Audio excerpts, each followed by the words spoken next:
syarat-syarat tauhid dengan tujuan satu, yaitu bermuqarabin. Bermuqarabun atau bermuqarabin tadi hakikatnya adalah menyatu kepada Allah dengan wasilah kembali. Dikatakan wasilah kembali ini bukanlah seseorang meninggalkan dunia dan kembali kepada Allah. Allah itu tidak bertempat. Tidak ada ruang, jarak dan waktu bertuhan kepada Allah. Allazi annahya min wa aina wa innahu annahya min wa inna. Aku sudah ada sebelum semua itu ada. Jadi janganlah atau tidak pantas engkau mencariku di sesuatu tempat atau di sesuatu waktu. Dengan demikian diwajibkan kepada kita melaksanakan ibadah kepada Allah. Ibadullah. Yang dikatakan ibadullah adalah beribadah kepada Allah. Beribadah kepada Allah ini terbagi dua. Yang pertama ada syahadah langsung dan ada syahadiyah tidak langsung. Yang langsung adalah berbentuk kodrat wujud wa huwa ma'akum aina ma kuntum. Tetapi yang tidak langsung adalah shalawatul fil ba'da al-waqta'ah. Suatu perbuatan tajalli diri yang diatur oleh waktu dan tempat. Dalam bermuqarabun tadi, menyatu dengan Allah, tidaklah menjadi Tuhan dalam menyatu, tidak juga menjadi Allah dalam sebutan. Arti dari maksud menyatu tadi, tetapi sebagai maujud dari Allah, sebagai kodrat yang maujud oleh Allah, dinamakan waliul wujud. Sedekat-dekatnya kita dengan Allah, dengan waliul wujud ini, bukanlah sesuatu atau seseorang itu mengaku akulah Tuhan, akulah Allah.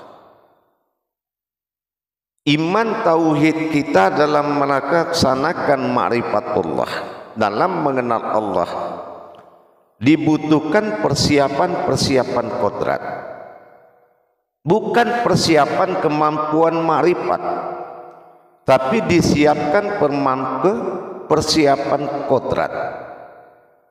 Kodrat mana yang harus dipersiapkan sehingga kita menampilkan dalam makrifat itu tidak bersekutu dengan Allah, dengan qiyammuhu binafsihinya, dengan laisa kamitslihi min syai'unnya, sehingga tidak terjadi suatu kemurkaan atau kafir sindik atau kekafiran rohani. Waliul wujud ini adalah sebuah lembaga wujud yang ditampilkan dalam bentuk perkara alif lam mim, ditampilkan berwujud Allah berkodrat batin, ditampilkan berwujud Muhammad berupa kodrat, ditampilkan berupa Adam berwujud rupa-rupa. Ini yang dikatakan waliul wujud. Sama dengan kita melaksanakan suatu perbuatan ibadah syiar. Kita melakukan ceramah, dakwah, khutbah. Tapi ingat, posisi waliul wujud ini harus benar-benar sudah dipastikan. Jangan kita di atas sebuah mimbar, kita merasa kita berdiri lebih, duduk lebih tinggi, berdiri lebih tinggi, dan bicara lebih tinggi. Bukan itu yang dimaksud waliul wujud. Yang dimaksud waliul wujud itu adalah sirnanya keumatan, berdirinya keinsanan Allah, berwahyu pada mimbar, bermimbarnya Muhammad kepada Adam, dan berkalamnya Allah dalam nyawa. Ini yang dikatakan dengan waliul wujud.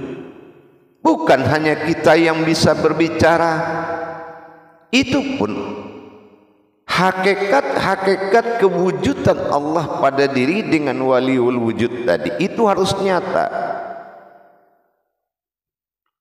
Seperti kita menyampaikan dalil-dalilnya Allah, sunnah perbuatan Rasul, hadis kalamnya Nabi, sabda adalah wahyunya Rasul, tetapi dalil adalah kalamnya Allah. Apakah kita sudah menjadi persyaratan waliul wujud? Suatu contoh, apakah kodrat tubuhmu sudah menjadi ayat? Apakah kodrat rohanimu sudah menjadi hayat? Ini yang sangat betul-betul diperhatikan. Betul-betul sangat diperhatikan. Karena inilah berbicara di atas ujung jarum, di puncak ujung jarum itu adalah ma'rifatullah. Salah-salah kita memahami dan mendirikan kemurkaan, kesyirikan, kemunafikan akan mendampingi kita dalam belajar atau mendampingi kita dalam syiar. Apakah kodrat-kodrat yang kita tampilkan seperti di posisi seorang yang membawa sholat, yaitu imam? Apakah kita sudah bisa menjadi suatu wujudullah sebagai waliul wujud? Apa waliul wujud? Adanya kita wali mewakili Allah. Jadi wujud itu tidak diberikan nama lagi, tidak disebut asma dalam wujud. Wujud itu ibarat sebuah titik. Titik itu tidak diberi nama. Kalau dia satu namanya wujud, bukan asma. Kalau dia dua itu wujud, kalau dia tiga itu maujud, itu titik. Nah, karena waliul wujud tidak boleh ada penamaan asma di dalam makom waliul wujud. Ini terutama kepada sahabat dan kerabatku pembawa syiar. Diperhatikan sekali. Kenapa? Karena kita mencari berkah Allah. Umat yang akan mendengarkan harus mendapatkan limpahan hidayah, limpahan barokahnya. Bukan seorang ulama atau ustadz atau pembawa syiar terikat dengan sebuah waktu. Inilah yang harus diperhatikan. Menjadikan suatu kodrat waliul wujud, betul-betul kita mewakili Allah dalam bertabaraka'ala dan menyampaikan amanahnya. Ya ayyuhallazina amanu. Itu butuh persyaratan-persyaratan hakikat. Kalau memang Al-Quran menjadi pedoman, memiliki persyaratan. Tapi apabila yang kita sampaikan ini hanyalah ranting sunnah, bersunnah kita, memang tidak dibutuhkan suatu kodrat yang mutlak. Karena itu adalah keindahan, kesejukan, tetapi tidak mutlak. Itulah sunnah. Berbeda dengan kita menerima kodrat, sesuatu yang mutlak dikerjakan. Tentunya dengan kita benar-benar mempelajari hakikatnya terlebih awal sebelum kita melakukan tajalli atau perbuatannya. Jamaah kaum muslimin dan muslimat dimanapun berada, rahimakumullah. Kebenaran adalah puncak dari segalanya, nomor 2 setelah kesucian. Makanya kebenaran ini yang harus kita benar-benar saksikan sebelum orang disuruh menyaksikan.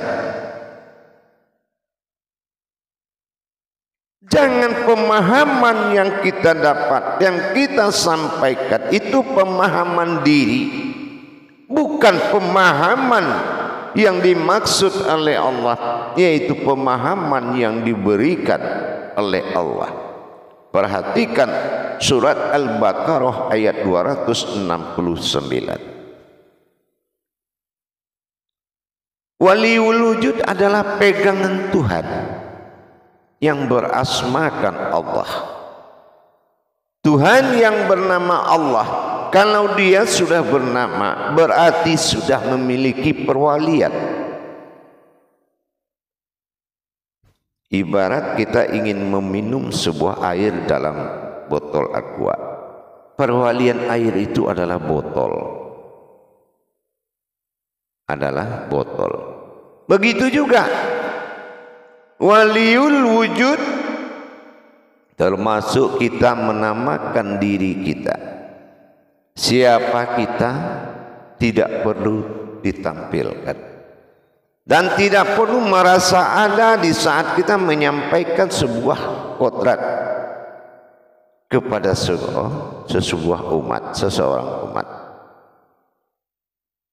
Hati-hati kita dalam menjalankan kodrat.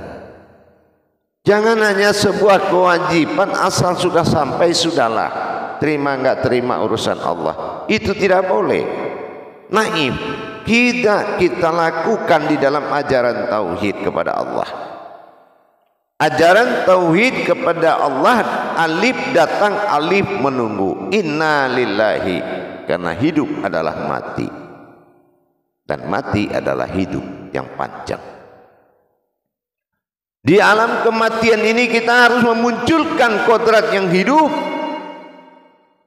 Makanya kita melampaui atau harus melewati kodrat kematian sehingga mendapatkan kodrat hidup. Af'alullah, kita terlihat bergerak, menyatakan wujudnya hayat Allah, ada hidup dalam diri. Tapi siapa yang membuat kita bergerak? Fi'ilullah, hanya dia juga yang menggerakkan.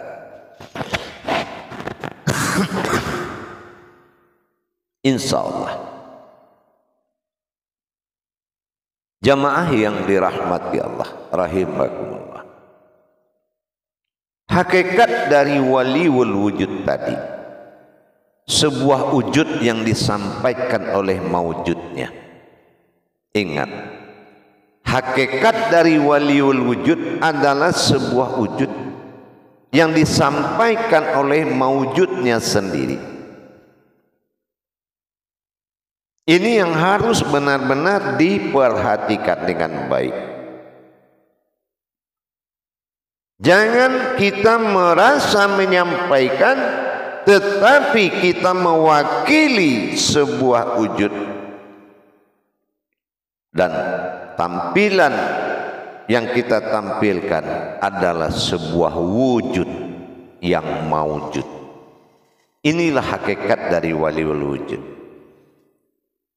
Karena kita perhatikan ada beberapa orang yang merasa melebihi dari orang lain dalam masalah kepintaran. Itu tidak berlaku di jalan Allah. Karena yang menyampaikan kepada yang disampaikan kodratnya adalah sama. Cuma yang satu menjalankan wahyu. Yang menerima juga yang pada yang disampaikan juga itu adalah wahyu. Makanya untuk mendapatkan posisi waliul wujud tadi dibutuhkan seorang guru yang hak dengan kajian yang hak dan mendirikan seorang murid yang hak, tentunya dengan Amirul Mukmin, betul-betul menyerahkan diri kepada ahli dirinya, bukan dia mencari ilmu kepada orang hebat. Amir diri. Maka daripada itu jemaah semuanya, marilah kita memahami kembali niat yang paling diinginkan dan diridhoi oleh Allah adalah menyelamatkan umat melalui kodrat diri kita. Maka kita akan diselamatkan oleh Allah. Tepas selera, satu rasa sambung rasa, itu sangat dibutuhkan di dalam kita berikhwan, di dalam berafwan, di dalam melaksanakan tauhid hablum minan nas wa hablum minallah. Mari kita tingkatkan. Mari kita selamatkan hakikat-hakikat Tuhan yang ada pada diri sampai kita menemui hakikat diri itu adalah hakikat Tuhan. Allah tidak bisa dicari karena Allah sudah ada sebelum pencarian itu ada. Maka berpikirlah kepada yang mencari. Jagalah marwah ketuhananmu di dalam dirimu dengan sifat wujudnya Allah pada diri, dengan waliul wujud. Jangan merasa kita tahu, orang tidak tahu. Kita bicara dengan kita tahu, orang tidak. Tapi kita tidak melaksanakan itu. Tetapi sebuah wujud yang berkalam kepada umat.